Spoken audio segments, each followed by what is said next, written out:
And there's certainly plenty going on, whether it's Trump, Brexit, North Korea, there's plenty going on. So we'll try and distill some of that information, work out what's noise, what we need to listen to, and really have a look at what that means in the finished version of our portfolios.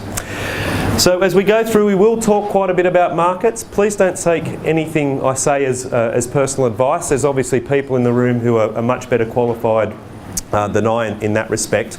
But to echo Matt's comments, if you do have any questions as we go along, please don't hesitate to raise your hand, and happy to work through those as we go. So has anyone heard of Morningstar?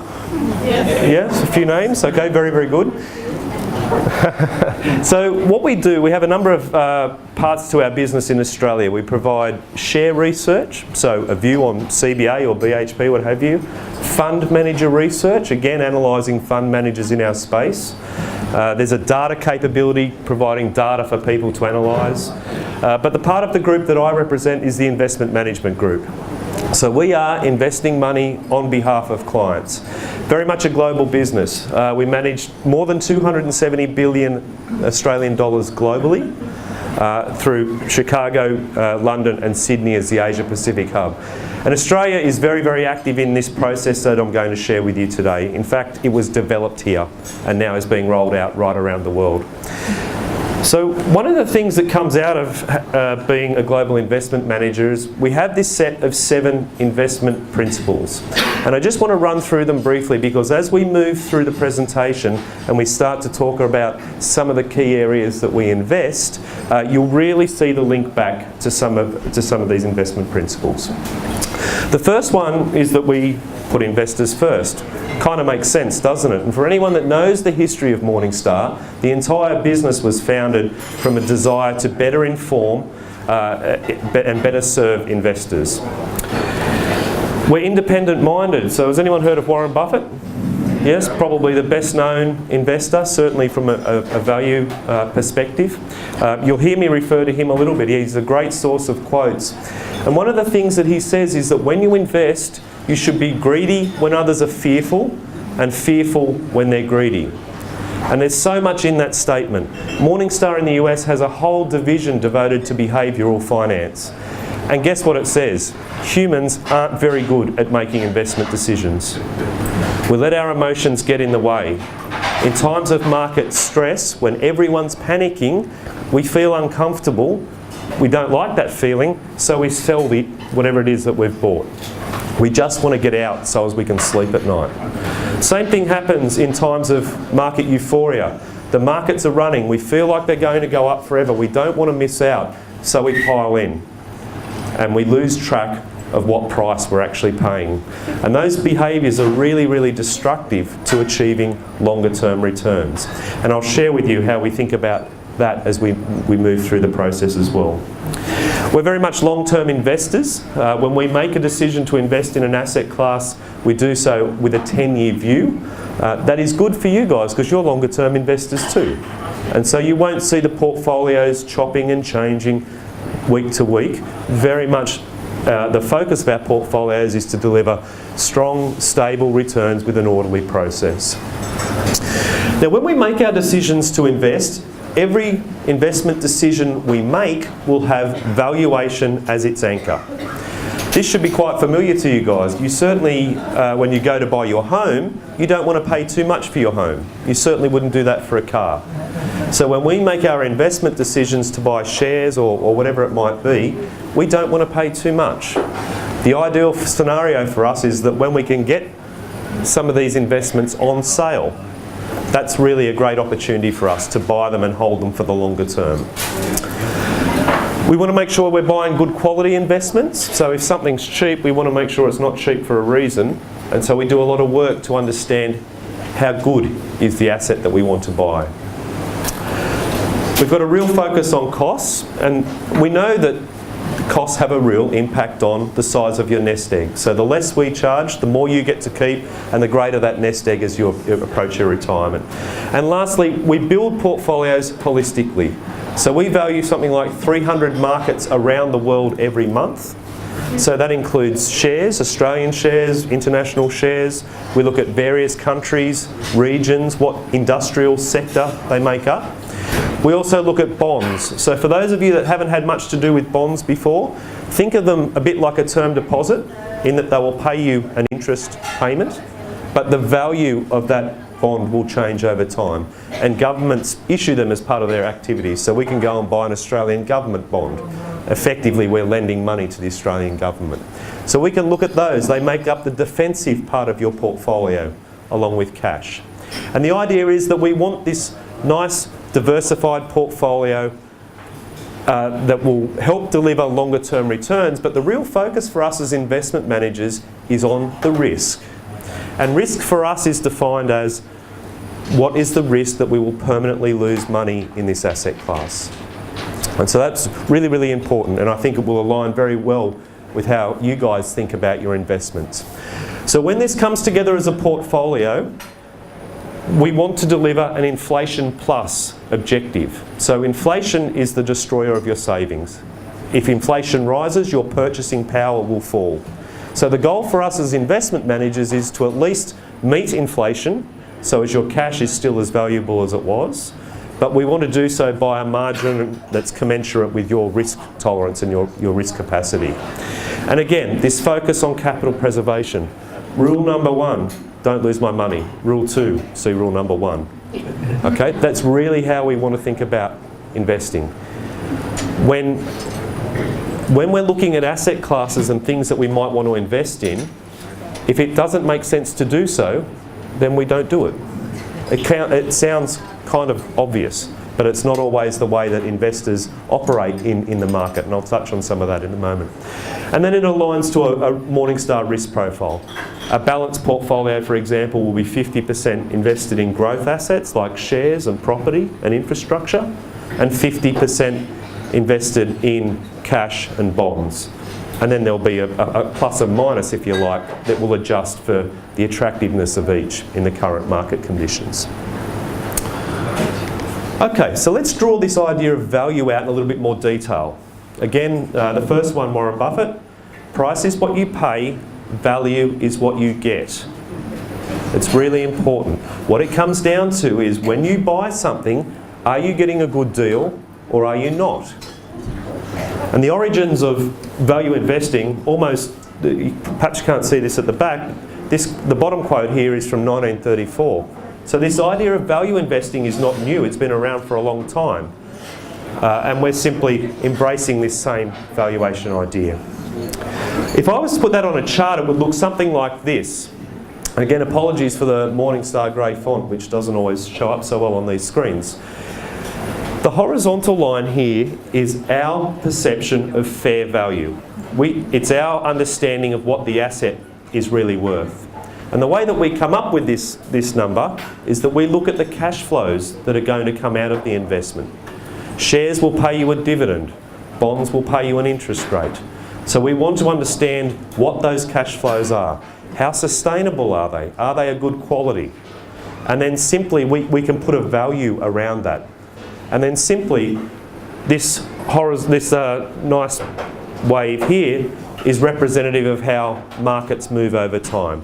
That's the price. Now, to be fair, it never moves disorderly. It's probably going to jump around a little bit, sometimes higher, sometimes lower. And we know the reasons why that's the case. Trump's threatening to do something. Who knows? Markets get a bit scared. So we're probably going to see some volatility here. So it's really important to think about what type of scenario would make this period down here occur. What would happen to make the price of the investment that we're looking at fall below its fair value? And invariably it's something negative in the short term. It might be, as I said, Trump doing something. It might be the US Federal Reserve looking to raise interest rates. Maybe it's something stock specific. CBA is a good example. Had obviously the scandal over the last few months. All of these things, they work to create negative sentiment towards an investment, and it typically pushes the price down below what it's actually worth. So our approach to that is to look for very, very high quality businesses. Again, CBA is a good example. It's a very high quality bank. It will survive. The sun will come up tomorrow. They will have the opportunity to work through some of these near-term headwinds.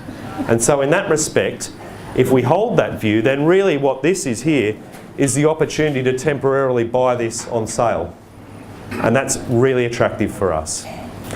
All of the positions in our portfolio will have gone through this at some point. If I think back to things like European equities at the start of 2016, very, very volatile period in Europe. It looked like European banks were going to collapse. But what actually happens in that scenario is that investors get overly negative. And to my point before around sentiment, what happens is people panic, they experience fear, they don't want to be the last one there turning off the light, and so they sell. And in that environment, that's it here. You lose track of fair value and you sell at any price to feel comfortable. That's the environment that we want to be in. So quite often, we'll be buying when everyone else is selling. To Buffett's quote, be greedy when others are fearful, fearful when they're greedy. And there's numerous quotes. Baron Rothschild, I think it is, talks about buy when there's blood in the streets, even if it's your own. It's this idea that people act irrationally when you come into periods of market distress. So that's really perhaps an oversimplified view of our process. It's very important to realise what this isn't. This is not some magic crystal ball that's going to predict what Trump's going to do. And actually, if you did have a view on Trump or Brexit, that in itself doesn't lead you to an investment decision. As humans, when Trump's elected, you think, wow, that guy's got his finger on the button, that's a big risk, I'm going to sell up and run. Had you done that, markets have actually enjoyed a reasonable period since his election, and you'd be acting on human instinct. So really what we know, there's a lot of evidence to support this process. There's going to be things that happen in the world, markets go up and they go down, but the one thing that is consistently present in delivering longer term returns is the price you paid. You got a good deal, that's going to give you longer term returns. If you're able to buy when it's down here, great, very, very good. Hard to do, it's not, you don't always know when it's there. But if you're buying up here, you're buying something that's expensive, that's trading for more than it's worth, then the opportunity for future gains are quite limited. And as you can see, you really open yourself up to the risk of loss. Any questions on that before I apply that to what's going on? Okay. Sure. You were talking about CBA Bank before. Yes. You go in there temporarily. Yes. And in the portfolios at the moment, you're very much underweight the financials. Yes. Why would that be? Yes. So we do have a weighting to CBA. It only came about very recently in May, and the catalyst for adding CBA to the portfolios was actually the bank levy. So the portfolios have 5 years of track record now. In that time, up until 4 or 5 months ago, we held no Aussie banks. We were just simply getting a much better deal with global banks, and as a global investment manager, we can invest in global banks if it makes sense to do so. So really, we felt that Aussie banks were really quite expensive. We felt that there were a number of issues, again coming back to this qualitative angle, that would raise some concern with us. We know that APRA are trying to make them hold more capital. We know that there's changes around the way that they can lend to investment loans. And all of these things at the margin are making it much more difficult for banks to operate. Sure. What makes CBA a good investment for us, Yes. for you, Morningstar, against what happened to Lemmings Bank in America? Yeah, so a lot of it comes back to... Yeah, so the question was, what makes CBA a good investment compared to what happened to Lemmings Bank in America?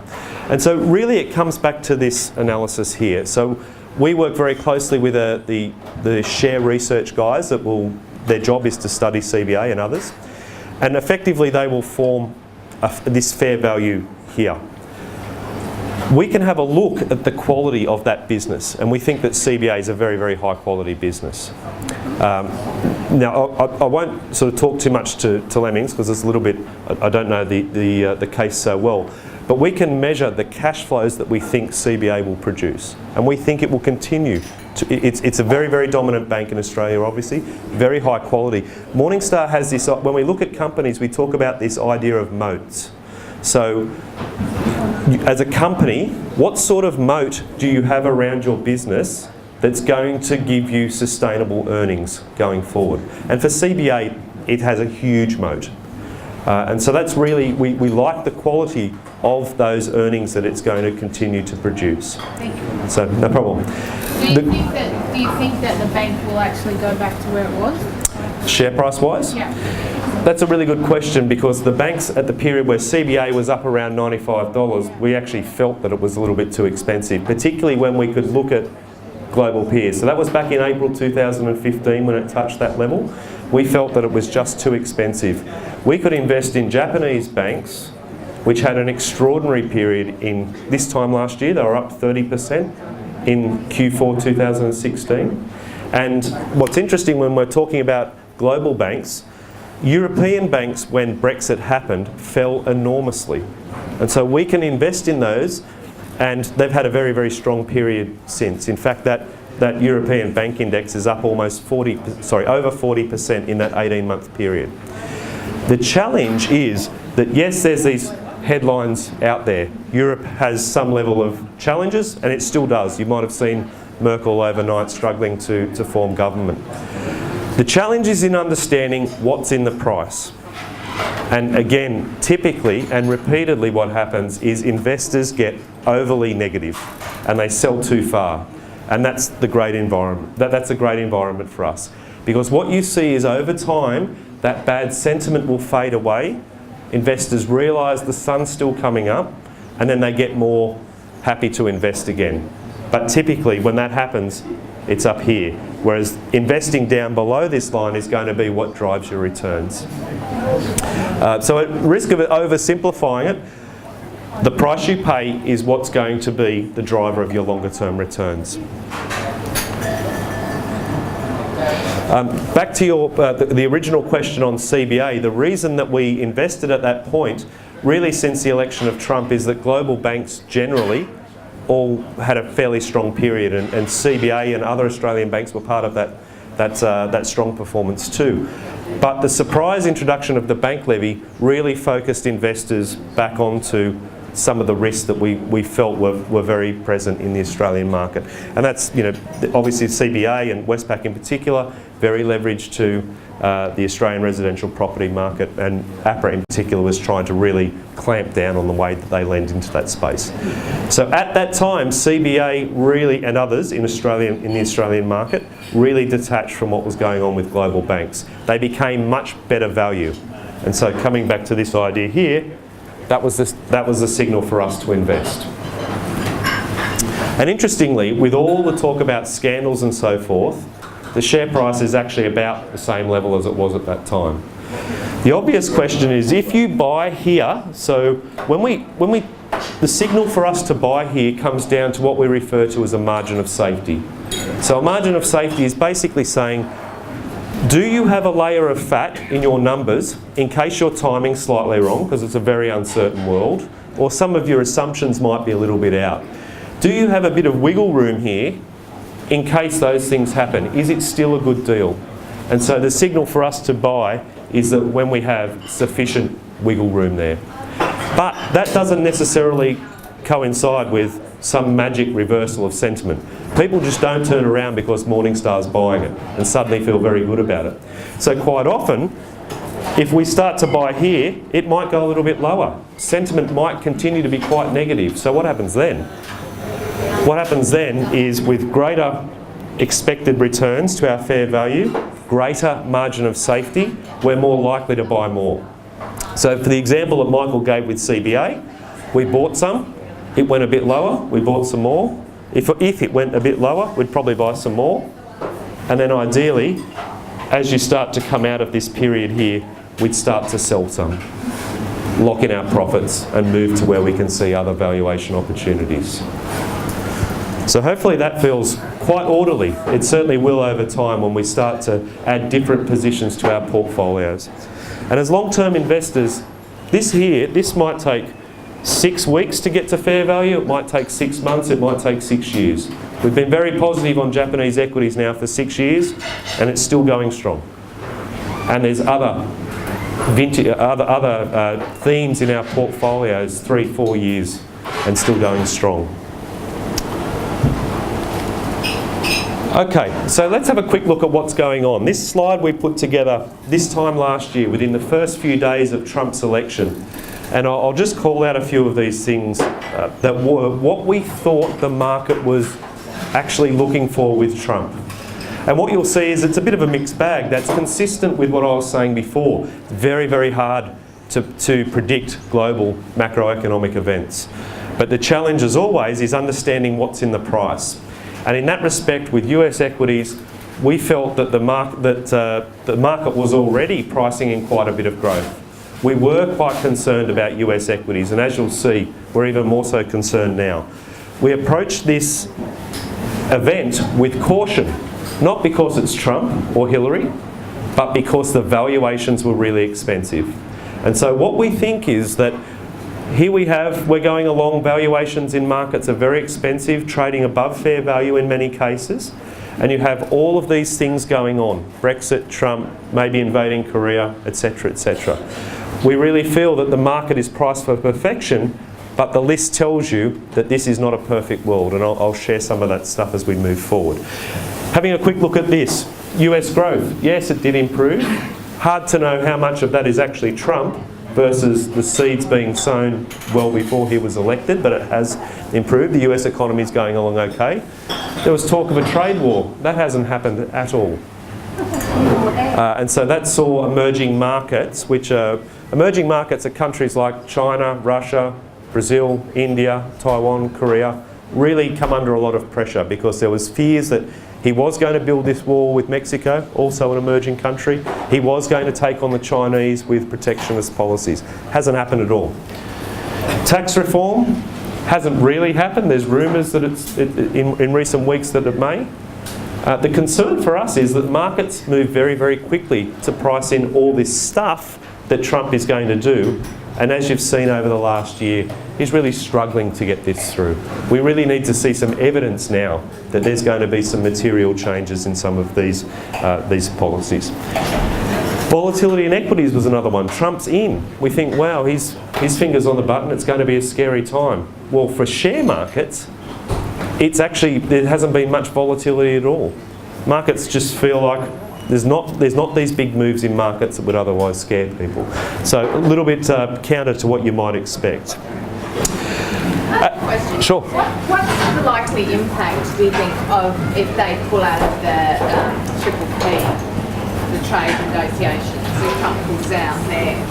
What will that, is that just something else that will impact on the market volatility? Yeah, so the question was, what is the impact if Trump pulls out of the Triple P and will it impact market volatility? The short answer is, I'm not sure. Really what I guess we're not sitting around trying to predict what will come out of that environment because A, it's very difficult, and B, in itself it doesn't lead you to an investment decision.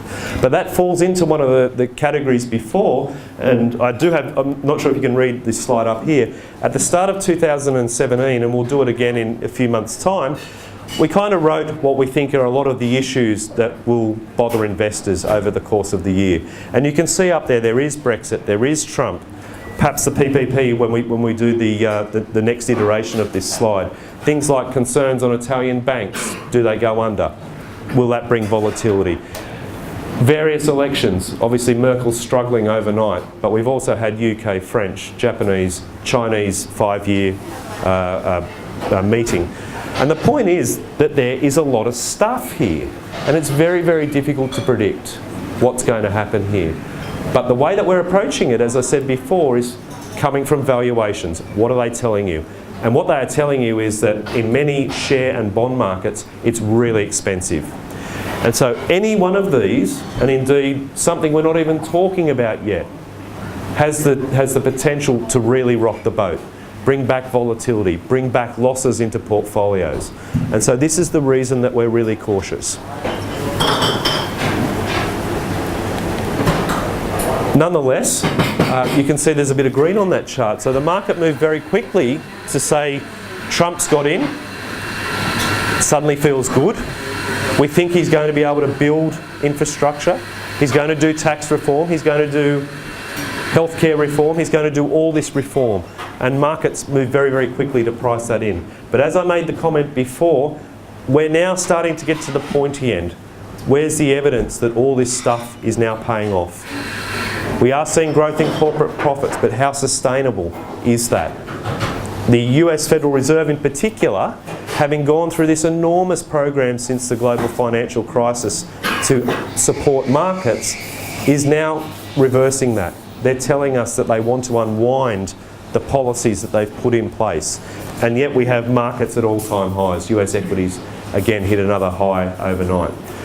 Not mind you, US equity market isn't the best performing region. It just happens to be the one that markets report on because it makes up 60% of the global market cap for shares. So it's the biggest market, it gets the news, but it's not always where the action is. And so I'll show you what that means on this slide here. Now I appreciate this is as complex a slide as I'll share with you tonight, and I'll just do my best to explain, even though I know you can't see these down here, but I will take you through them. The red bar is showing our expected returns for each year over the next 10 years. That's a range of the 300 asset classes that I mentioned before that we cover, and the ones that we think are most interest to investors. The gold bar is showing how much has this changed over the course of 1 year. So wherever you can see a gold bar below the line, it means that our forward-looking returns have fallen. Well, why have they fallen? Because that particular market went up. Those returns are no longer being expected because they're actually already being captured in current share prices. If I was to share this chart with you 1 year ago, those gold bars would in fact be on top of the red bar. That would be our expected return. And the point to take away from this is that 1 year ago, we thought these returns were generally unattractive. And now look at them. You can see that over this period, there's a lot of gold bars below the line. They were unattractive before, they're even more unattractive now. This is the reason that we're really cautious with markets. I'll call out a few of these because you might be surprised with some of the common things that investment managers invest in, where they sit on this chart.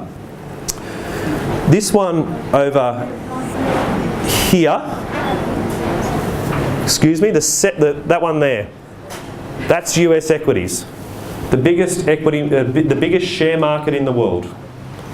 For us, it's actually giving us negative expected returns, which is a great concern. First time it's done that. Such has been the strength in that share market. So again, last year it was unattractive, but it was still positive. Now it's actually showing us negative expected returns. And this is for the S&P 500. Australian equities is this one here. Slightly positive, but really not that attractive. We know that the local market has hit that 6,000 mark again over the last couple of weeks. Where we want to be is over here. We can see a lot of stuff to the left of Aussie equities and US equities, which is where typically money would flow for an Australian investor.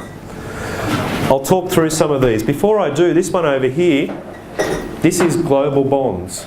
So again, Aussie investors would typically invest in global bonds, which are made up of bonds from US government, European Central Bank, UK, Japan, etc.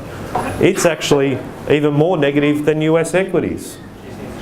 Really unattractive. So why would we invest there if we're opening ourselves up to the great risk of loss?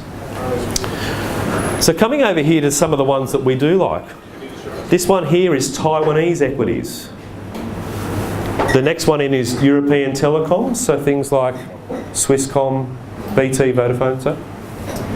Are these risk-adjusted rates? So what these show is, so this is just an evaluation of an asset class. So we're looking at the cash flows and valuing those, and then adjusting them so as the price we pay to buy them is fair.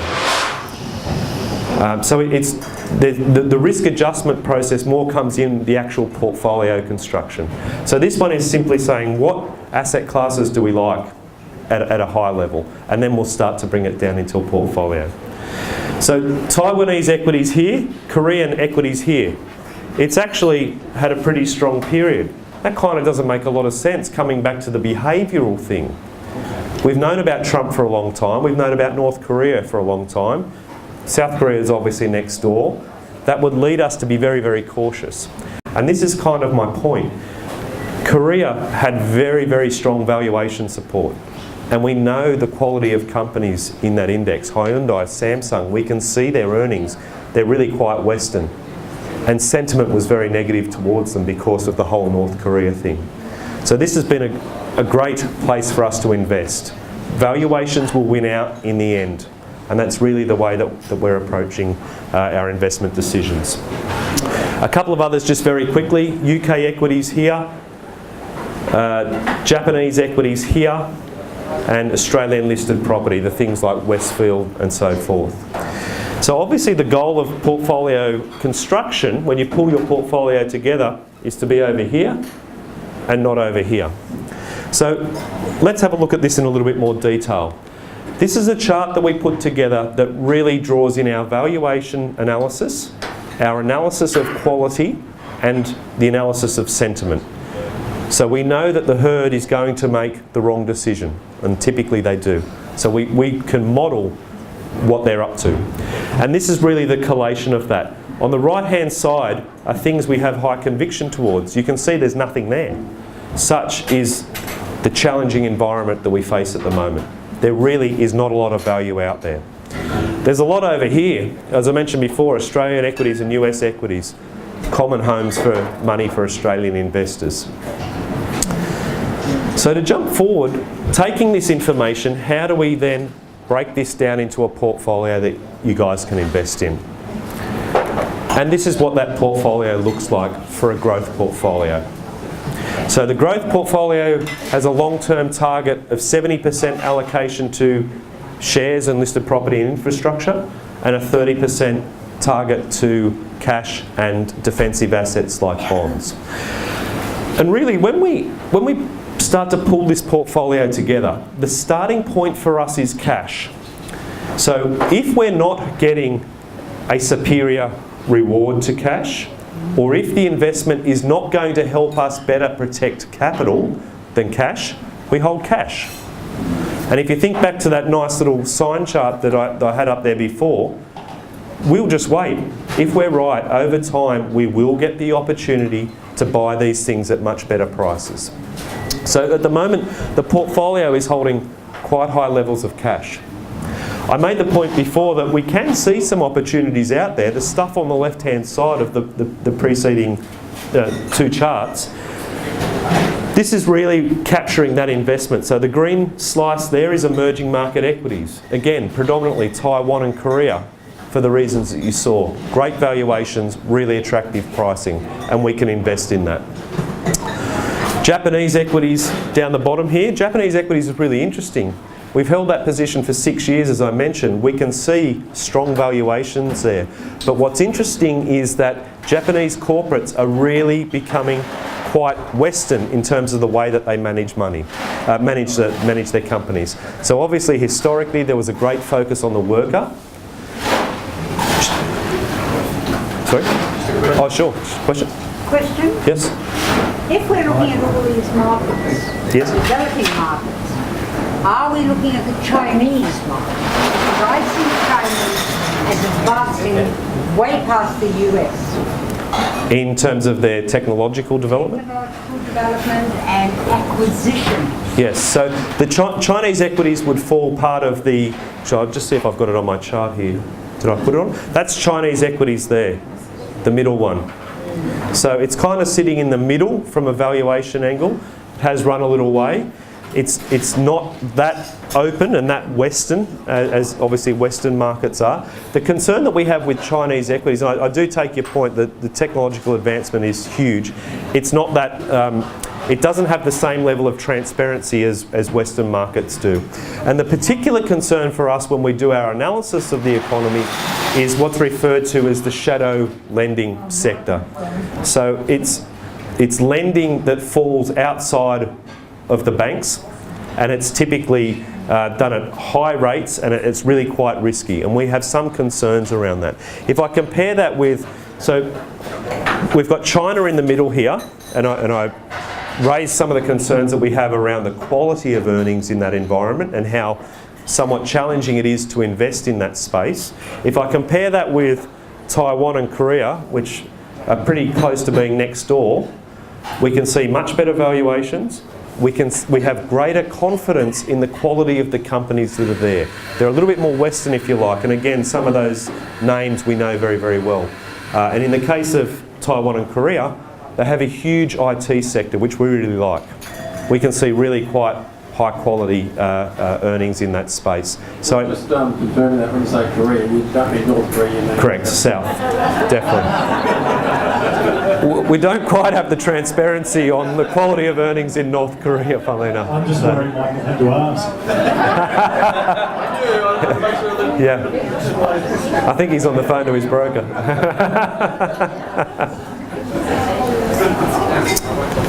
So it's a good question. The weighting to Chinese equities in the growth portfolio is actually quite small. It's only about 2%. Whereas again, Taiwanese and South Korean equities are a little bit higher.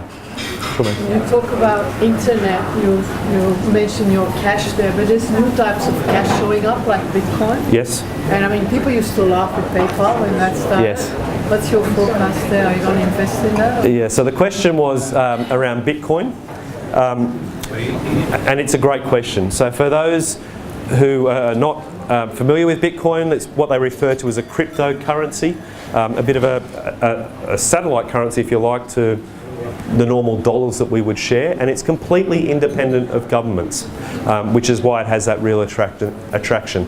It has this safe haven appeal with investors, a bit like gold, that if the monetary system as we know it falls over, then this will be the store of value. Your cash is no longer based on gold. Correct. Your cash is a number in a computer. That's exactly right. That's exactly right. So the way that we think about this from an investment perspective, I'll share 3 things with you. 4. There's no cash flow that comes out of Bitcoin. So it's very, very hard to value. It's just an investment or an asset that goes up and down. So from our point of view, when we're interested in looking at cash flows and it doesn't have any, it kind of fails the first test. And we think about gold the same way, actually. Secondly, it's really only has about 6 years of track record. So 2010 really when it started to take off. So 7 years. That's too short a time for us to consider the diversification benefits that it might bring. The asset classes that we're looking at have much longer track record, and we can get greater confidence in how they can help portfolios. The third thing is around the investor sentiment. So I'm not saying that Bitcoin is in a bubble, but if you have a look, and for those that haven't seen a chart of Bitcoin, it sort of goes like this and then it goes like that, and it's exponential. And there's only so long, that's not to say it won't go high, it may well, but there are a lot of characteristics of an asset bubble there. I have a friend in the UK who was asking me about the outlook for Bitcoin, and I'm like, that's it. When it gets into if my friend's asking me about Bitcoin, then something's wrong. But there are a lot of people that are very, very positive on Bitcoin at the moment, and so we need to be mindful of the sentiment that is following that. And quite often, to my point, we don't have a fair value, but quite often sentiment can push assets higher and higher. And for those of you who can think back to the tech boom around the start of the millennium, what happened in that environment is that investors were buying and buying and buying without looking at what something's actually worth. And eventually that caught up with them, and they look under the hood and they think, oh wow, this is actually worth a lot less than I paid for, and over they went. And so, not to say that we're in a crisis mode in any of these markets or indeed Bitcoin, but there are a lot of bubble-like characteristics in Bitcoin which would lead us to be increasingly cautious. And then the last thing is, it's kind of hard to know, this is more of a personal opinion, it's kind of hard to know the reason why. Unless you're dodgy and you're money laundering or ordering things you shouldn't be off the internet, it's a great environment for those doing that, but it's kind of hard to understand what the need is for the average person. So it's very much in the news. It'll continue to be in the headlines, whether it goes up or it goes down. But for us, it just doesn't meet the basic requirements for an asset class that we want to invest in. So just touching on a few of these, and then happy to open up to further questions. One of the ones down here, global healthcare. This is a really a fairly recent addition to the portfolio.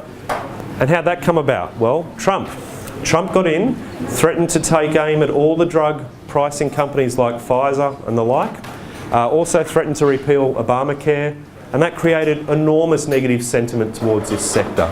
We had investors selling down en masse, and again, they just sell too far. Yes, there is some risk about what he might or might not be able to do, but coming back to this question about trying to understand what's in the price, we felt that investors were just too pessimistic. You are getting more than rewarded for whatever the risk of what he might do. And so that's the classic sign for us to invest. When we look at the companies that make up global healthcare, it's a real who's who of global corporates. The likes of Pfizer, etc., generate phenomenal amounts of cash, really high quality businesses. That's a great story for us. And as we've seen over the course of Trump's presidency, really struggling to get this reform through. So sentiment starts to turn around a little bit, and that part of the portfolio is performing quite well, even though we're only in the early stages of that investment theme. And then the last, I'll just quickly talk a bit more about cash. We are not getting sufficient reward for risk. Cash is boring, doesn't do much, doesn't give you much, so why do we do it? Well, we really see the risk of permanently losing capital if we become more fully invested. So it makes sense for us to hold cash. If we are right and we do go through volatile periods in the future, cash will help buffer the portfolio from that volatility. Ideally, we should not see the same level of losses as others in the market. And the other thing is, if we do see that markets weaken and we want to take advantage of opportunities, if we were fully invested, we would have to sell something that's fallen to go buy something else that's fallen. That's not really that good a deal. Whereas this way, we've got our cash ready. As soon as we see value, we can take advantage of it. So the last slide, again, just finishing up with Buffett.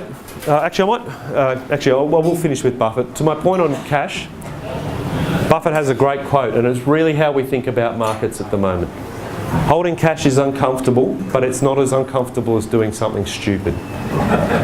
And we really think that that's the environment that we're in at the moment. We can see people ploughing into US equities in particular, but there's no valuation reason to do so. And in fact, as you've seen in the portfolio there, the US equities that we're holding because they're very, very high quality, but we're only holding a very little bit. We can see so much more opportunity to the left of that slide that I shared with you, and that's really where the portfolios are positioned. So with that, I might sort of open up to any questions. Sir? Where does India and Indonesia fit into this whole global system? Yes, so the question was around India and Indonesia. If I go back to this chart, India is about here, and Indonesia is down here. More a comment for Indonesia, we don't have the same level of liquidity and transparency as we do with some of the Western markets, but it's something we absolutely value.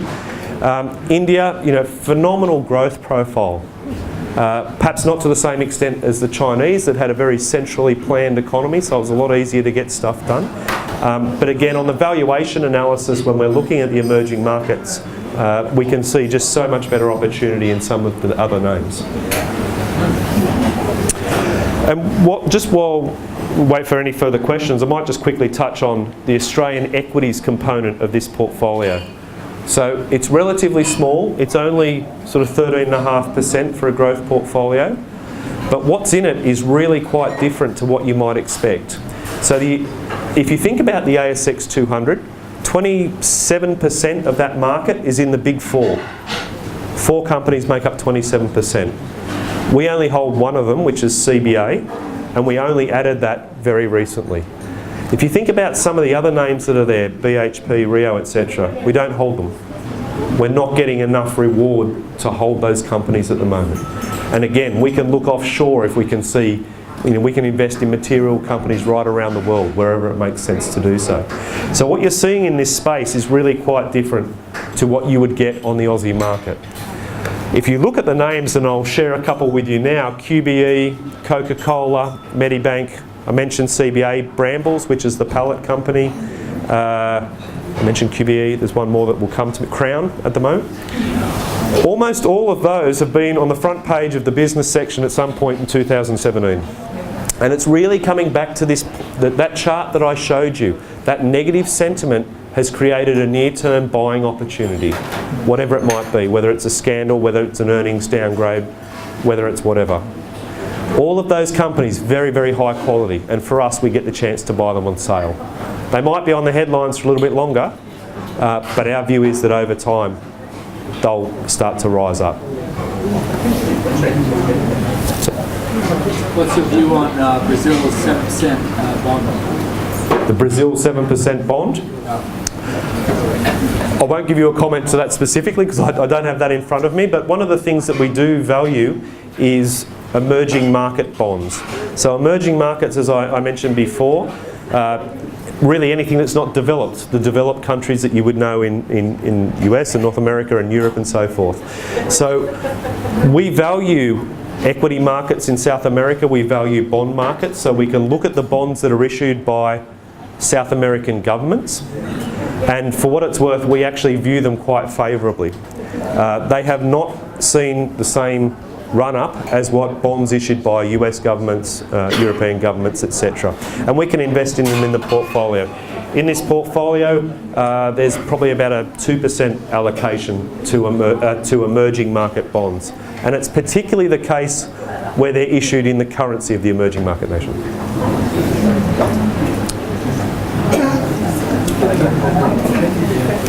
So I will be around for a little while, so if you do have any questions, please feel free to come up and have a chat. But thank you very much. I really appreciate the opportunity to present to you today.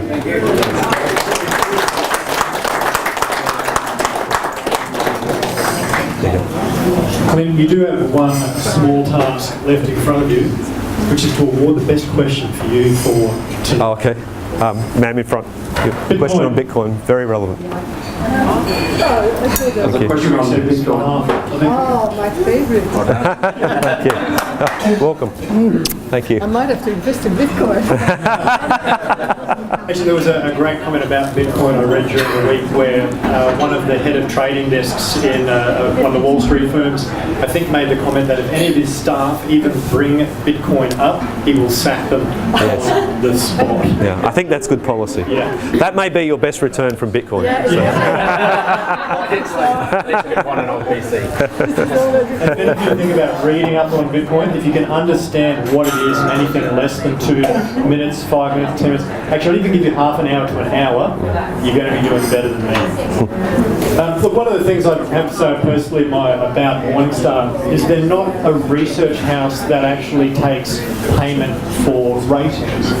Some of you may or may not be aware that there's a lot of businesses around that will rate investments, they will rate shares, but people have to pay to get themselves rated. Now, if you're going to pay someone to get rated, what do you think the answer's going to be? So there's a bit of a distinction there. Look, full disclosure, I actually use Morningstar for the majority of my own family's wealth. The idea of investing in a business, or with a business rather, that will not put money into a market if they think it's expensive. They'll not invest in something if they can't see cash flows there. A business that won't keep cash for opportunities is one that I struggle with personally. So that's my full disclosure piece there with Morningstar. The other thing that I want to share with you from a personal front as well is that I look after a range of firms from Yamba through to Cairns. It's always fantastic when I have someone come up from Melbourne and they realise it takes longer to fly to Cairns from Brisbane than it does to get to Brisbane from Melbourne. And I get to work with a lot of businesses in different size and scale and scope. And it would have been, I think, last year, my best friend of over 30 years asked me for some advice and said, buddy, you've got to stop asking me, you need to get an advisor. And when he said, right, who should I talk to? I didn't hesitate before I recommended Ethica. So what I do is commend all of you for choosing to be clients of what I think is one of the best firms on the east coast of Australia. It's through...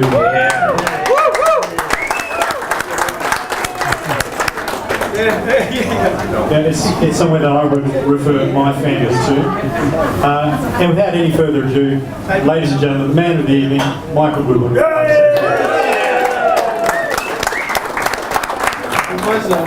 Thank you to everyone for coming. Obviously, a lovely presentation. I'm sure you all understood that, and I'll send out the exam questions by email. But what I will say to that is, over the last 4 or 5 years, I really have tried to not just tell my clients what to do, but to educate you and allow you to make the decision yourself. So, I'm not sure if this is working. It is? Yeah. So we've continually tried to do that, and the way we've done that is, if you go back, we've now had Morningstar for 3 years present to us. So this is obviously the biggest number we've had this year. Last year we had about 25, and the year before we had about 15 clients. But before that we did a presentation up in an art gallery. And in the art gallery I actually said some of the things we're actually trying to do. It was all about doing video work and education. Hey Cameron, you know I've tried not to speak, but I can't help it, but I come up a little bit. But what we are actually launching in the first quarter of next year is there will be an Ethica Knowledge Centre where you can go online to our website, go across to there, and you will see a video on how Bitcoin works. You'll see how superannuation works. You'll see a video on what the budget is in simple language. You'll even see this presentation you've seen tonight actually on our website. So you can actually see the numbers because they're part of the back of the room to see all that. So instead of just trusting what I'm saying, I want you to be able to see it, understand it, so you're actually in a position to make those calls, whether you want to go overweight or underweight to the share market. And as most people know at the moment, I am conservative at this stage, and I would say that's not normal for me. I'm actually normally extremely aggressive. But I do love the way Morningstar can go quite conservative, where most other funds out of the marketplace say they have to have a certain percentage in Commonwealth Bank, or in financial, or in mining. Morningstar don't have to do that. The other thing is I'm not tied to Morningstar. We've got around about 306 different investments we can use, and one of those is Morningstar, and they get access to over 30,000 different investments. So the diversification we have is absolutely huge, right? And we're not tied like some planners might be to a certain company. So that's what I like. I can't use the word independence because legally we're told we're not allowed to, but I reckon we're close. Right, and the good thing is you can ask the questions to us, so if I don't know the answer, I'll freely admit it and go and find that out for you and come back to you. But I need to say a couple of thank yous tonight, because this can't happen without a fantastic team in my office, and I think everyone loves Jen and Dave and Cash. They were really hard to get up their time tonight to actually be here, just like you guys are, so thank you for coming along. Obviously not on a great night. Last year it was at lunchtime, but we changed the time due to the fact that some people couldn't make it at lunchtime.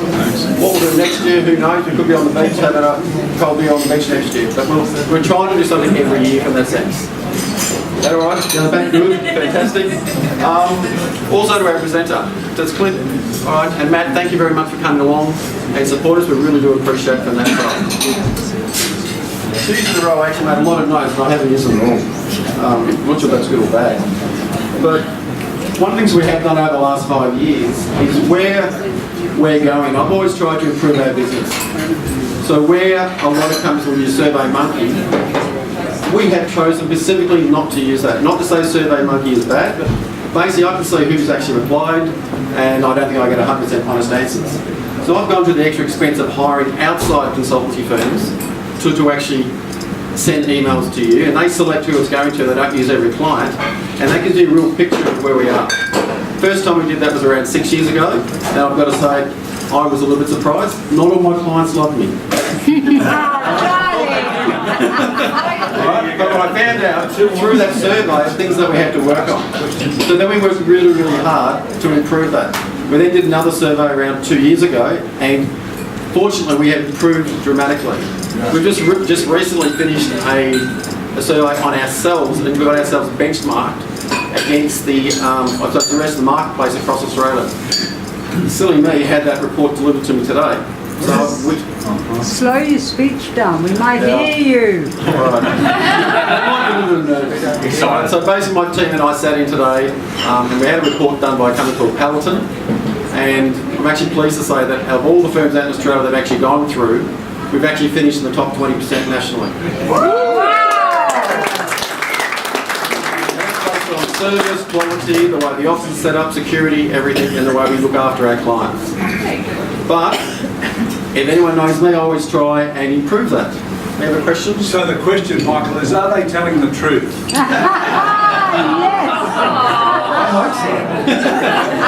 I know the guys at Peloton, and for Michael to get top 20%, that's pretty fantastic. It is. But we are actually... Question.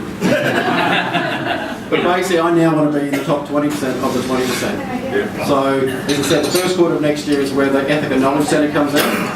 We're working on that right at the moment, so you can get a lot of information online. So some people are quite happy just to come in and talk to me one-on-one. Other people want to look at the information themselves, or a mixture of both. So what we're trying to do is the feedback you're giving to us, we're trying to actually give that back to you. So I just want to say thank you very much to you, because without you, we wouldn't be here. Alright, so I hope you're having a great night. I must say the food's been great. The food's been pretty good. And I think there's a lot more coming out. So with that, I'll pass it back to Matt. Thanks everyone. Thank you, Michael. Can I get a quick round of applause for Chef Antonio and his staff here tonight?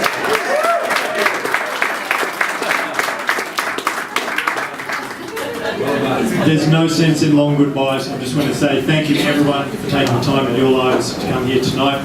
The best thing you can do for Michael is not keep him a secret with your family and your friends and your colleagues. So thank you again for coming. I wish you a Merry Christmas, a happy and prosperous 2018, and I look forward to seeing you next year. Thank you everyone. Thank you.